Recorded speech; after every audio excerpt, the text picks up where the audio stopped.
You are welcome. Glad that you agreed to it.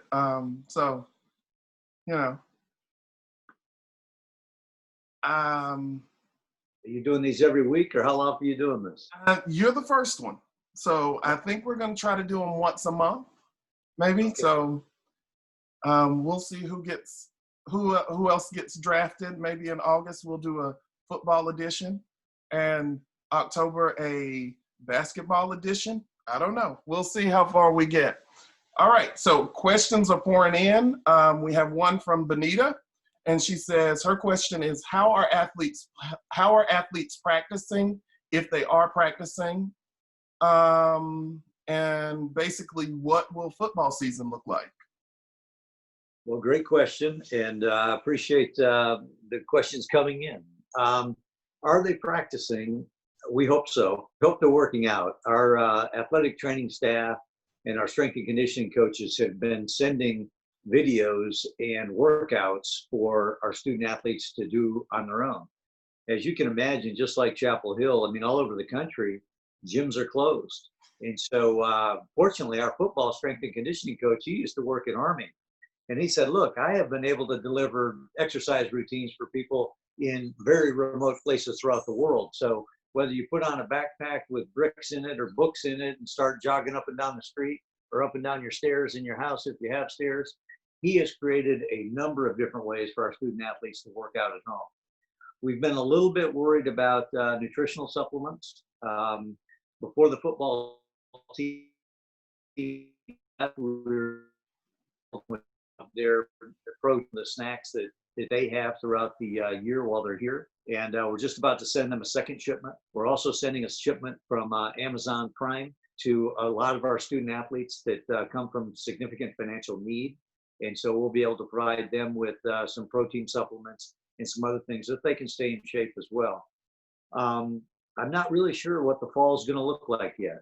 The university is waiting until the end of May to really make a decision about the fall. Kevin has been incredibly patient. The immunologists and the infectious disease folks have really, I'm sorry, I said immunologists, I meant epidemiologists. And the infectious disease folks have been really helpful with him in saying, we'll know a lot more by the end of May. So be cautious in decision making. So right now, we hope that we will be back on campus sometime late summer, be able to get ready for the fall, and then have some kind of football season. But I'm reading all kinds of different articles of people speculating what that may or may not look like. I find it hard to believe that we would play football if students weren't back on campus. But I think every intention now, and I heard Bill Roper say the other day that we expect to have students back on campus throughout the system. So given that, I think we will have kids back playing and we'll have a good fall season. But right now, that is speculation. Okay, thank you. Okay, Benita has another one. What's your favorite sport, and who's your favorite NFL team? Favorite sport? I really do. I know it's corny, but I like every sport that we have. I played everything growing up. I grew up in a small town in Florida, and it was nice being in a small town because you could play everything. So in high school, I played football, basketball, baseball, ran cross country, played soccer, played on the golf team one year. So I got to do everything. And so I really, truly enjoyed all of them. I would think growing up, basketball was my favorite. Now that I'm old, fat, and gray, the golf ends up being the one I get to play because I can't do anything else. But I just love going to games. And, that's why I do what I do.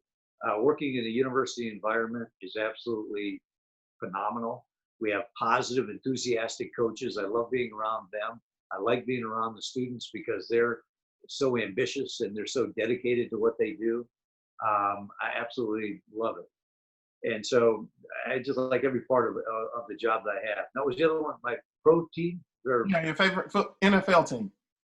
Favorite NFL team. Well, I grew up down in Florida, and at that time was the Miami Dolphins.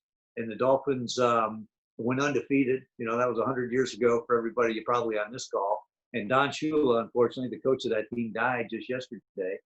Dwight Hollier, who works in our office now, played in the NFL, was actually drafted by Don Shula, and actually had kind of a sad day yesterday because his mentor and the guy that drafted him, invested in him, passed away. So I'd say the Miami Dolphins. Now I'm still, I'm a Panthers fan. I was a Bears fan when I was living in Indiana. And I always cheer for anybody that the Tar Heels play for. All right. Keith, can I jump in with a question? You can, Drew. Go ahead. I thought I was going to be able to type them in, but as a host, I cannot. So I'm just going to have to answer them. So you mentioned playing golf, and I'm curious. You, Mac Brown, and Roy Williams on a golf course. Who wins? Well, those guys are so darn competitive, and I don't know, because the problem with golf, unlike any of these other sports, you go play one-on-one basketball or you go play tennis. It's not as if, hey, you're taller than me, so you get down on your knees, or you can't dunk. I mean, there's none of those rules. In golf, they all handicap it. So, they're going to say, well, I need strokes or this or that. So it's hard to say. But the other guy that I have played golf with one other time is the most competitive person I've ever been around, Anson Dorrance. Anson may not be the best golfer, but I tell you what, he can stare at his golf ball and it might go in the hole. He's unbelievable. All right. Ide has a question. It says, Keith said you are his friend. Do you find him as delightful as we do? Maybe more so. Keith has been a good friend for a long time. From the time I moved to town, I thought we had a pretty good friendship going, and he liked me so well he left town. And then, fortunate for the University of North Carolina, for the city of Chapel Hill or town, for him to come back. So we're delighted to have him back. He was on sabbatical up there in Ohio doing something. Yeah, a little bit, little bit of grad school. It worked out. I'm back home. Damu, one of our graphic designers, he says, are there any talks about the future of the Dean Smith Center? When I first got here, actually back in 2012, 13, we had just opened up the Loudermilk Center for Excellence. We have suites there, we have club there, and we leased all that out. We generated a lot of money above and beyond the debt retirement required to build the building.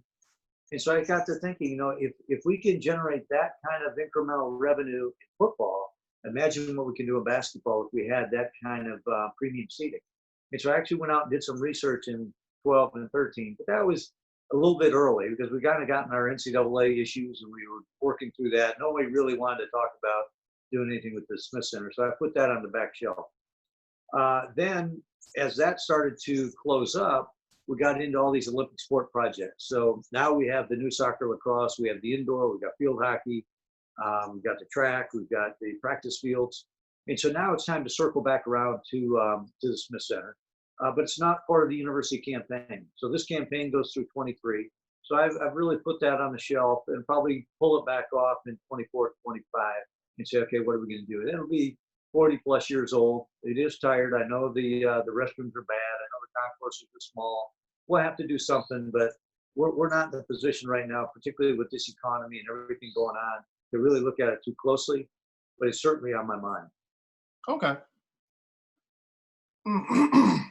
Okay, so you did undergrad at Notre Dame. So the question is, if you had not gone to Notre Dame, what would have been your college of choice? Wow, great question.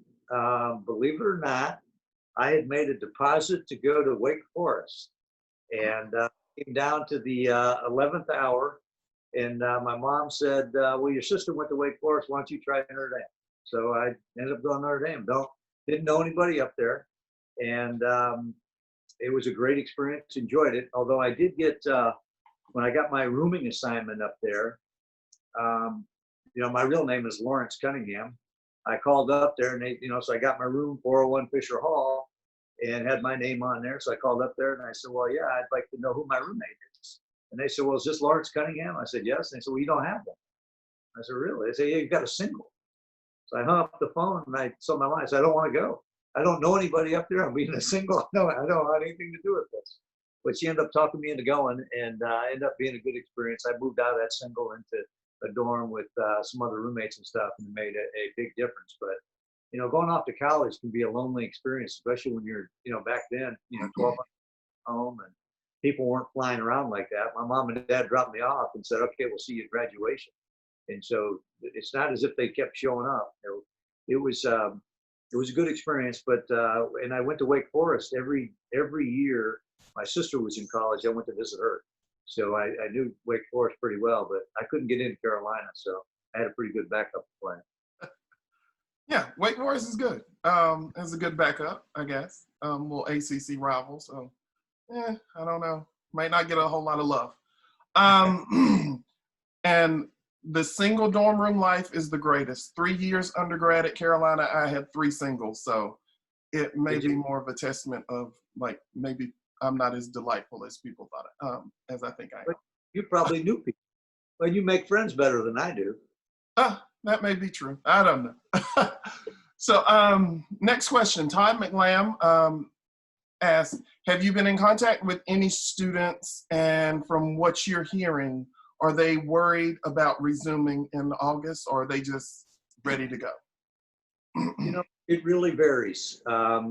I have not been in touch with too many students. I've been in touch with a few. When we were doing our Rammys Awards a couple of weeks ago, I've gotten emails. I had some email exchanges with some of our students.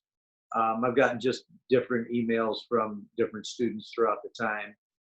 Some are anxious to get back. Most of them are anxious to get back. But there's still a lot of trepidations, a lot of caution. There's some that have underlying medical conditions. Some are caring for parents or grandparents. And some are from different parts of the country that make those challenges unique to the individual. I would say that most of the students are anxious to get back. We have a lot more staff that have concerns about coming back because of the personal situations that they're in. But the Carolina experience is so good, and I'm delighted that the faculty have been able to deliver the educational content so well. But it's not really what everyone signed up for. You want to be a part of the community. You want to be here with people and walking the sidewalks and hanging out at the pit and going to Franklin Street. So it is a little bit different, but I give everybody a ton of credit for how well they've navigated. All right. So Sarah Levine, who works with one of our largest student organizations on campus, says, knowing that the fall is still pending, will there still be opportunities for Carolina Union and QAB to partner on large-scale events? I'm assuming that she means with athletics. I hope so. I've been on numerous calls. I'm on half dozen, maybe not half. I'm on a call a day with the Chancellor Cabinet or leadership team or those groups. We're all planning that the students will be back. Now, what does that mean becomes a really tricky question. We are likely to have social distancing. We keep hearing about a second. So we want to do everything we can to be safe, but we do want to build back the community. So what are going to be those public requirements? So what are the community standards that we're all going to have to live with? Is it face masks? Is it some type of social distancing? How do we enter and exit buildings? All the handles and all the things that you have to do to navigate different spaces. You go to the grocery store today and you're supposed to wear a face mask. You only allow 20% of the fire marshal capacity into the grocery store. So what is that going to look like in August and September? And I think, again, as I mentioned, all of the top doctors and researchers are advising the chancellor, and they're trying to be cautious in trying to make those decisions. But boy, everyone is really hopeful that we'll be able to reconvene. It will be different, no question will be different, but how different, I don't know yet. All right.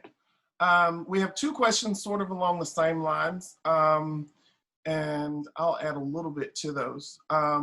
Having been able to get through the fall semester last year, which was football season, and the winter quarter, which covers basketball. So we really had a halt on spring sports, Right. which may not necessarily be revenue generating sports. Financially, has athletics taken a large hit? Because we know that the university has taken a substantial hit on on the financial side.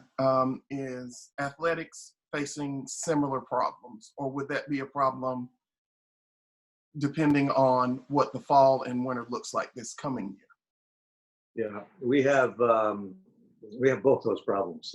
This past year, the revenue from football and basketball season ticket sales, our television contracts, all of that were exactly what we expected. The cancellation of the NCAA basketball tournament means that the NCAA didn't pay the conference what they would normally pay. The conference then in turn didn't pay us what we were expecting to get. That was a $2.5 million loss to us. So that is quite significant.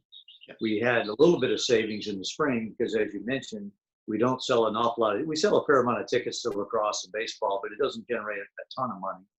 And in fact, the not playing and not traveling actually saved us more than we would have generated. So we had a little net plus on the back end for that. Now, as I look to the 2021 academic year, I am very concerned about social distancing, the previous question. How many people can we put in Keenan Stadium? How many can we put in Carmichael? How many can we put in the Smith Center? Because if those numbers are significantly impacted, that could have a drastic impact on the cash flow for the athletic department. We're about $100 million operation at UNC, and almost 30 million is coming from ticket sales. So we have to be very cautious about selling tickets. But if we can't sell them and can't get people in, it's going to cause a lot of concern. Yeah, understood. Charu from our business office would like to know, when you're having a bad day, what do you do to make yourself better? Well, I try to do, I really try to do what our coaches preach. I try to stay in a kind of a routine. I do try to get up early. I do try to exercise.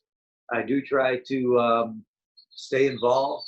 And the hardest thing and I work with our coaches on it as much as I can, when you're feeling down or depressed, typically what you want to do, and things aren't going well, is isolate yourself. And then the absolute opposite, I think, is true. When things aren't going well is when you need to be more engaged and more collaborative with folks. So you can't isolate yourself. I don't think you can. I don't think that works. I think when things are going well is when you can retreat. So even though you don't feel like it, you need to take the action to make yourself feel better. So all of those, it's 100 years old, but boy, those Zig Ziglar books and the Og Mandino and all those motivational speakers, I tell you, it works because your actions definitely changes your attitude. And I'm a big, big believer in that. In fact, I was listening to old Zig yesterday while I was walking through the neighborhood. Okay. So Ion Outerbridge, our director of fraternity and sorority life, asks, what advice would you give to a parent as his son is being recruited to play college football? Well, I think playing intercollegiate athletics is a wonderful thing to do. I think it provides incredible opportunities. It provides you with a sense of team, camaraderie, the leadership, the lessons learned. I mean, you're generally going to play for some of the most outstanding teachers. Now, they may not be teachers in the classroom, but the life lessons, the leadership lessons, the sense of community that it provides is tremendous. So I'm a huge believer in the collegiate model, college sports in particular. But I will say it's very, very different than the experience of many of the other students. The number of hours, the commitment, the dedication, you'll have to make a lot of choices. Social activities, your academic life, you're going to really have to balance all of those commitments, even to a greater extent than the regular student body. But I firmly believe it's worth it. All right, there you have it. If he can do it, Ion, go for it. So with college football on the horizon and Carolina being ranked preseason number 19, how close would you say we are to becoming a football school? I like the air quotes because, we're the University of North Carolina, and, Coach Smith He is the one who famously said, "We're not a basketball school. We're a women's soccer school." And you know, so many teams that win championships, and for whatever reason, we haven't had the consistently high performance in football. And I think a lot of that has to do with some of our coaching transitions. It's been kind of up and down. But I tell you, the guy leading the program right now built it into a top 10 program before he left. He took a sabbatical down to Texas for about 20 years, and it's so good to have him back now. The energy, the enthusiasm, the recruiting has absolutely changed overnight. His passion, his enthusiasm for being with kids is if it's not unique, it's extremely, extremely rare. There's a reason he's in the Hall of Fame. And you see it in our recruiting. Right now, we're ranked second in the country. You know, we were 7-6 last year, and the happiest group of 7-6 players and coaches and fans I've ever seen. I think if we get back on the field in 20, we'll be absolutely pleased. In 21, we're going to be really good. It's perfect timing. You know, he's a guy who spent time with ESPN. He has an incredible social media presence. The in-state talent right now is the best it's been in quite some time, and he's closing the borders. And the kids that are in-state that want to stay close to home and play for a championship team, Max got them coming, and it's going to be really fun for the next few years because the energy is something I have not experienced before. Great. I'm excited. Oh, good. But I get excited about all things Carolina, so you can't really go by me. But outside of, this is from Anthony Wright, who works in student life and leadership. Outside of football and basketball, what efforts are being made to increase participation and attendance for non-major sports? So I guess your Olympics. We work all the time. You know, I think the significant investment we made in the soccer and lacrosse stadium, I mean, there's not a better stadium in the country. Get the fans closer to the arena, get to the field. Carmichael is such a great venue. A lot of the investment we've made recently is in the venue to make them such a great spot for our kids to play. In addition to that, we've invested heavily with our marketing group and with our students themselves, because what we're finding is the social media presence of our coaches and players is what's driving the interest of student athletes. And when you have a relationship with them, you want to go to the game. So we're really trying to make it a very personal approach in getting students to come to games. And I think the students coming to the games completely changes the atmosphere and makes it so much more fun for everyone else to do. All right.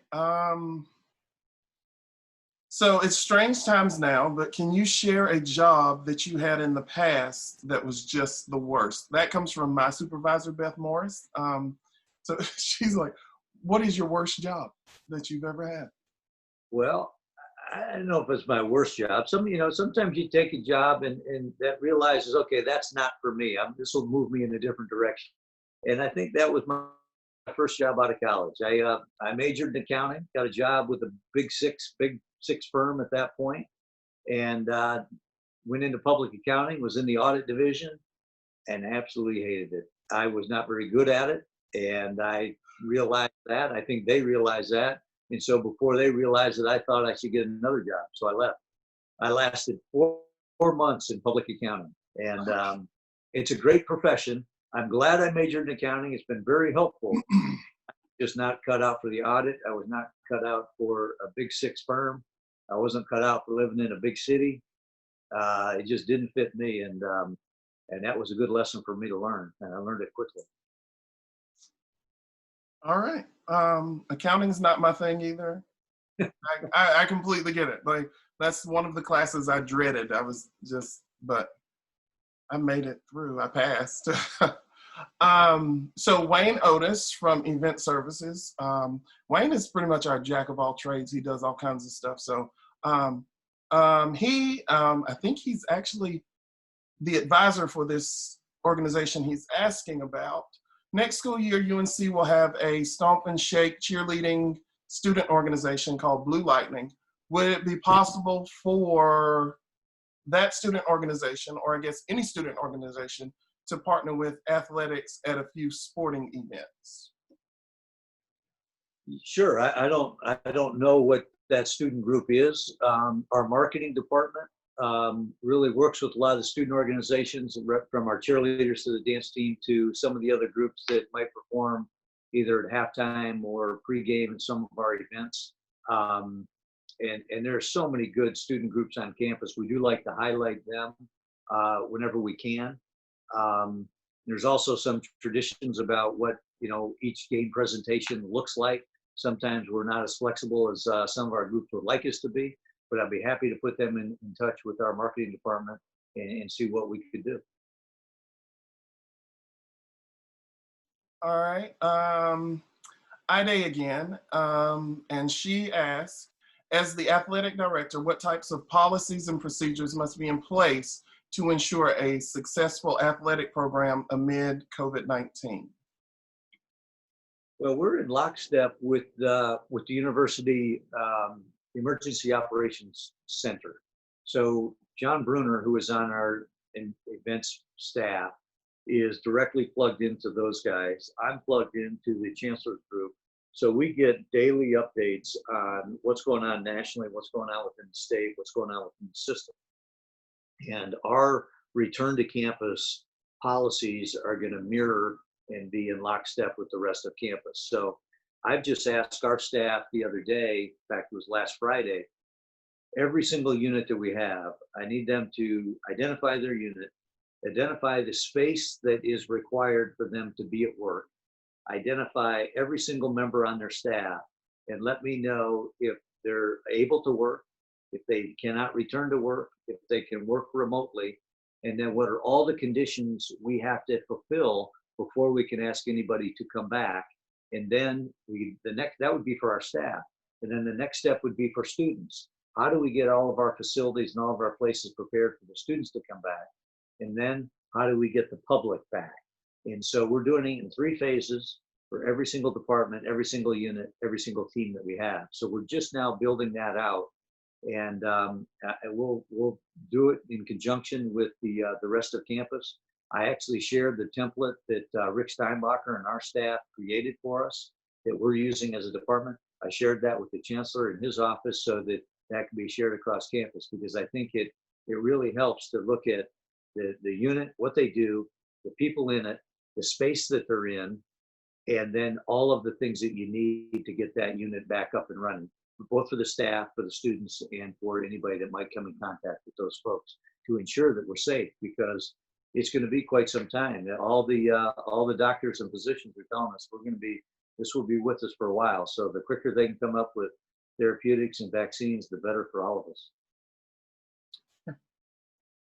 All right. So here's a question. Have you been watching The Last Dance, and what are your thoughts? Do you have any stories about Michael Jordan? Oh, I watched every episode. Yeah, I think it's fantastic. Michael had an incredible career. His legacy is something I don't think anybody really imagined. I mean, to be as popular now as when he was playing is truly remarkable. But I think the story being told really demonstrates how things really dramatically changed while he was the best player in the world.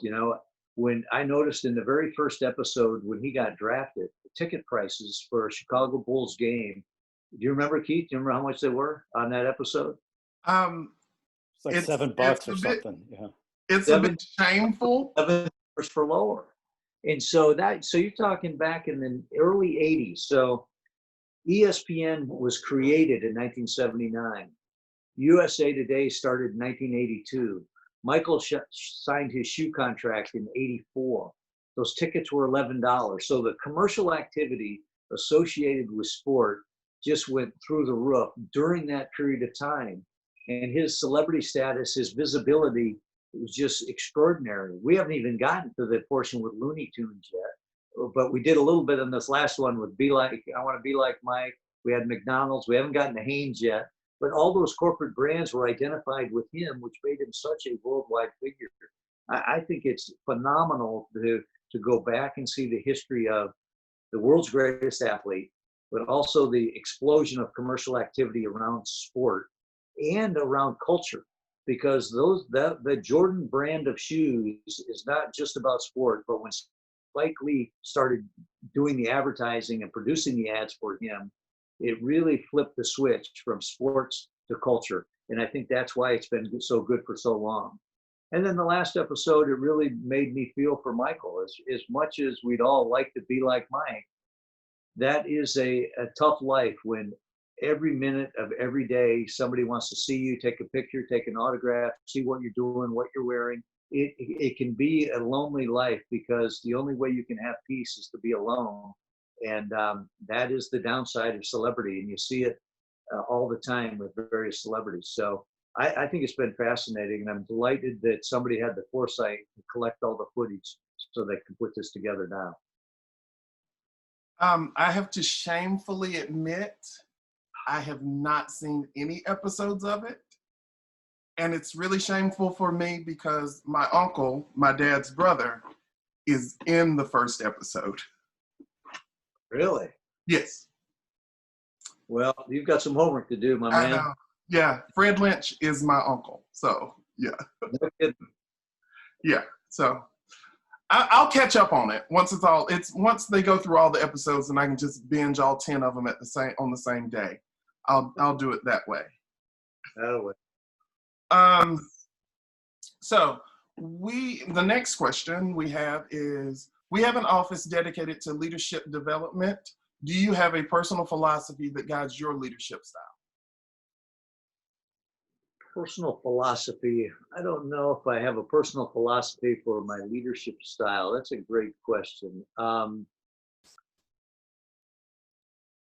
I don't know. I mean, I'm absolutely 100% committed to professional development, professional growth. As I mentioned, the whole Zig Ziglar stuff. The second job I had, the first job, was my accounting job. Didn't really care for it.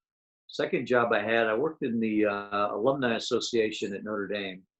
And my job, we had 200 clubs throughout the country. I had 100 of them and the other person had the other 100. And I was driving around these alumni associations visiting with people. And my boss was one of the most positive, enthusiastic guys I've ever met. In fact, there's a quote from Henry Ford that he had printed on the back of his business card about enthusiasm and being positive. And he used to have all kinds of audio tapes. And so as I was driving this alumni van all over the country, I was listening to all these audio tapes from Zig Ziglar, Dog Mandino to Jim Rohn, and they're wonderful. So I guess my leadership quality would be about positive, enthusiastic leadership with integrity and to treat people really well. I'm very, very empathetic to folks that I work with. I want them to be successful, and we'll do everything we can to make them successful. We would love for it to be here, but if it's not here, it's not here. But I want you to be successful in what you do. And I find that you're more successful if you can align 3 concentric circles. And I've talked about this a lot. One is your personal life, your professional life, and the place in which you do it. So for me, I love being on a university campus. I love being at the University of North Carolina, and it fits with my family and the athletic department. That's all we've ever known. And I think you're more successful when all 3 of those things line up. And if you get one of them out of whack, it gets a little bit more challenging. So fortunate to be here and to be with such great people all the time. Probably a little long-winded than you want to be. Sorry about that. No, you're good. You're good. Take as long as you want. What is your favorite spot on UNC's campus and why? I'm going to say outside of your office. Yeah, well, certainly not my office. Not in my office today. I'm usually been going to the office. I need a break. I just love going to games and practices. I like going to practice because I can see the coaches work. I can see the players really dialed in. I like going to the games because I can see the fans. I can see the donors. I can see the competition. I can see the visitors. I can hear the band. Anything to do with athletics, I love doing. But I also just I like walking through campus. I like going to something that ADs aren't expected to go to, whether it's the performing arts over at the Union. It's a lecture over in the business school. I think that's why you work at a campus, because it's that professional development, that professional growth. We're so fortunate to work with so many good people. I just like to be a part of it. Yeah. All right. How have all the athletic directors across the ACC or overall worked together during this time, and what positives have come out of this team effort to continue the sports experience for college students? Well, probably like a lot of people on this call, we have a lot of Zoom calls, and we've been communicating more than we have. Sometimes you feel like you've got too many Zoom calls. I think we all do, but communication's probably been as good as it's ever been because we're not wasting time getting from A to B. We're not traveling. We are certainly more accessible. At this point, competitive equity still is kind of a secondary issue.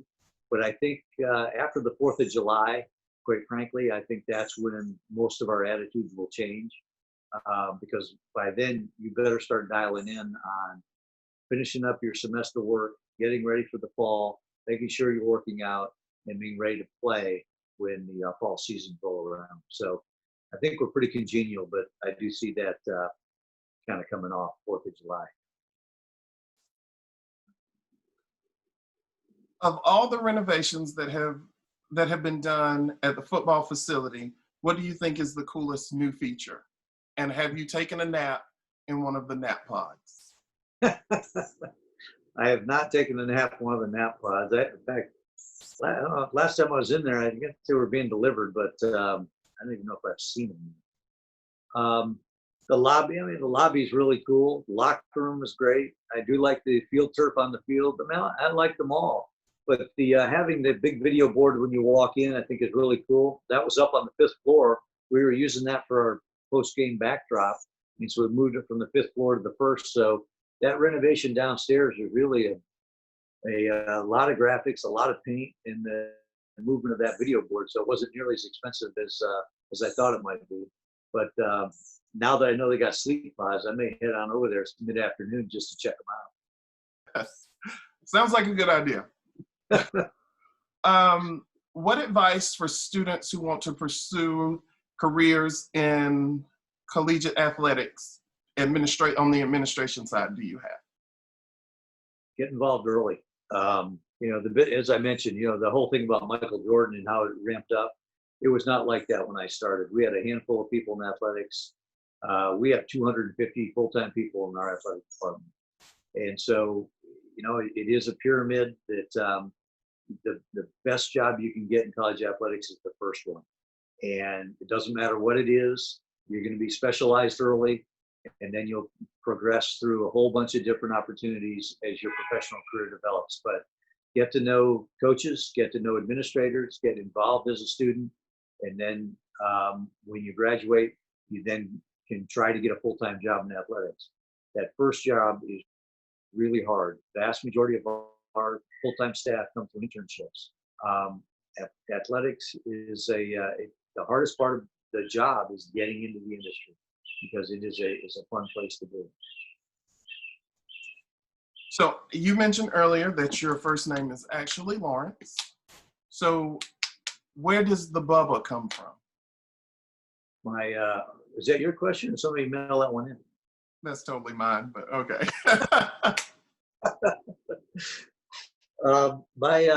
My sisters couldn't say brother, and I was a short, fat little kid, and it stuck because I was short and fat. And now I still have a few aunts and uncles that still call me brother, but I also had the same first name as my dad. My dad was Lawrence or Larry, and they just didn't want me to go by the same first name. My middle name is Richard, and at that time, Richie Cunningham and Happy Days was popular. I didn't want to go by Richie Cunningham, so Bubba was my best option, so I stayed with it. Okay, that answers that for me. Oh, wait a minute. I have another question that came in somewhere. Are you going on vacation this summer, if you can? And if not, where would you go? Right now, we have no plans to go on vacation. I have a daughter who is graduating from TCU. It's supposed to be this Sunday, so that has been delayed until August. So if they have their commencement down there in August, we will go down for her commencement. But we don't have any other travel plans scheduled. We try to do one family trip a year. We have 4 kids. One of our boys is married, so we have 5 that we try to join up with once a year for a week, typically over the 4th of July, and we rotate that. We don't have a place that we always go. We don't have any place, so we just try to pick a place and go for a week. Okay. That sort of struck me. Sarah's graduating already? Yeah, get a load of that, Keith. I mean, she was in diapers when we got here. Well, not diapers, but I did make him take a picture with Santa. But okay. So yeah. what is your favorite restaurant in Chapel Hill? Ooh, that's a good question. I feel like all these are just wimpy answers because I can't really come up with.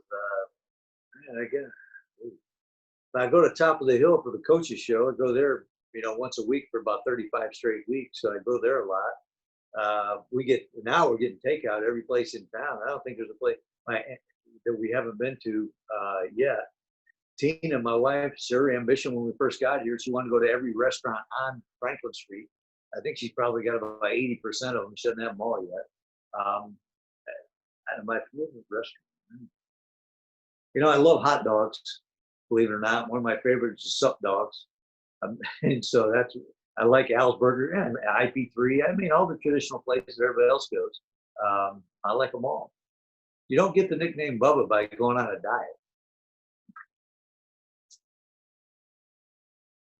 diet. Okay, so you are our first guest on Ask Me Anything. Who else do you think would make a good guest? Who else? Well, obviously the Chancellor would be a good one, but I wouldn't want to put him on the spot with a lot of questions. Any of our coaches, Anson would be terrific. Jenny Levy would be terrific. Any of our coaches, but those first 2 come to mind. They're certainly leaders within our department.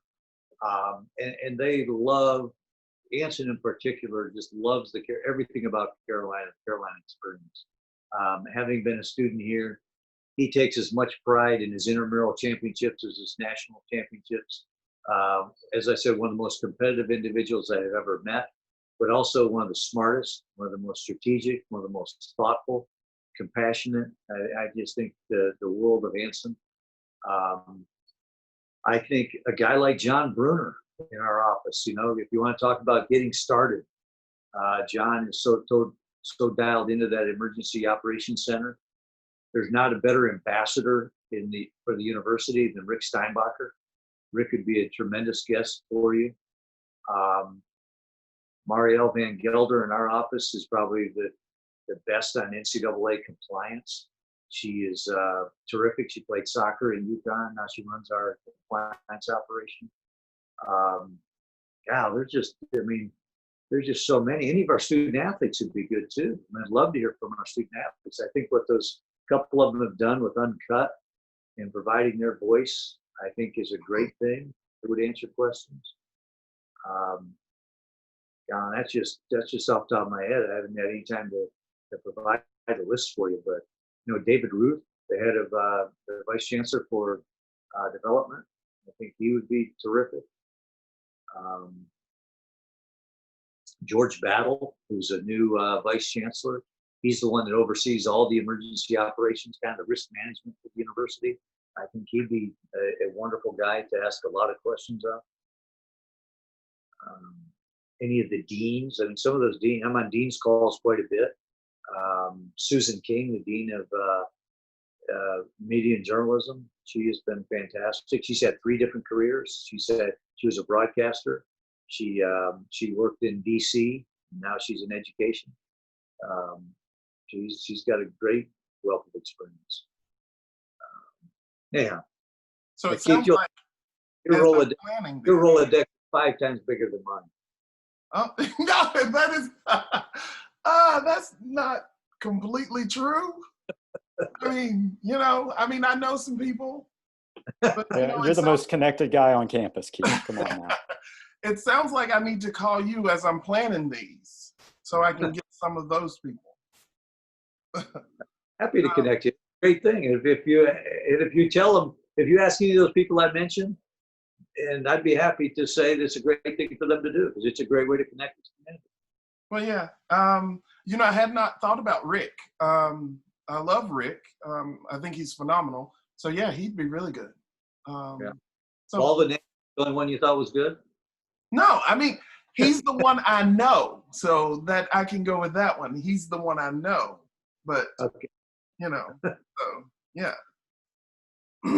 All right, so we have about 9 minutes left. I only have one question in my question and answer window, so let's see what Ida has to say.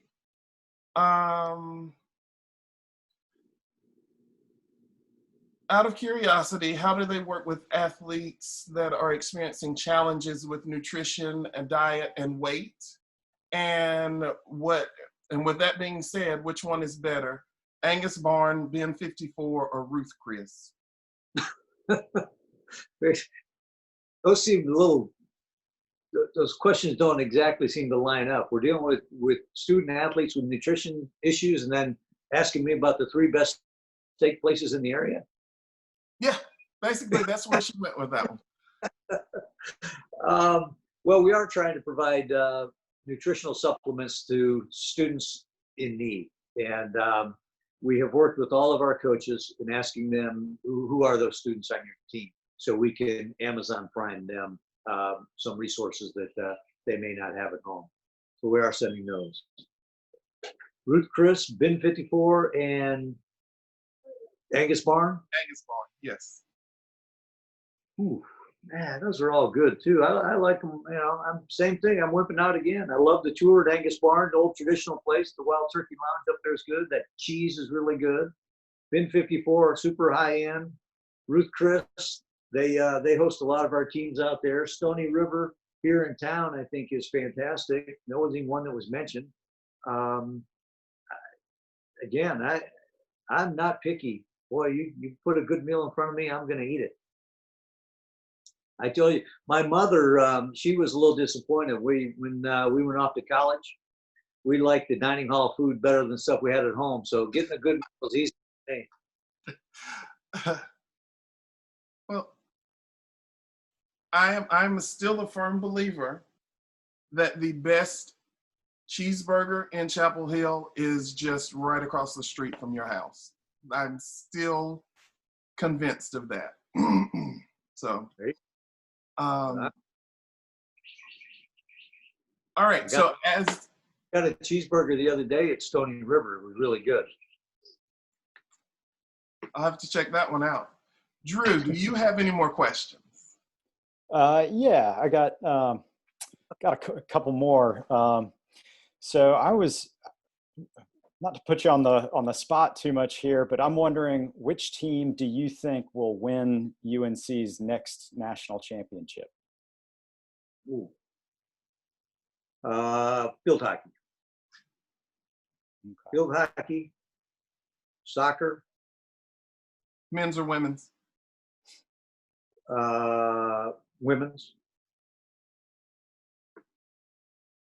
Women's lacrosse, women's tennis. Can win all 4 of those next year. Okay, we'll hold you to it.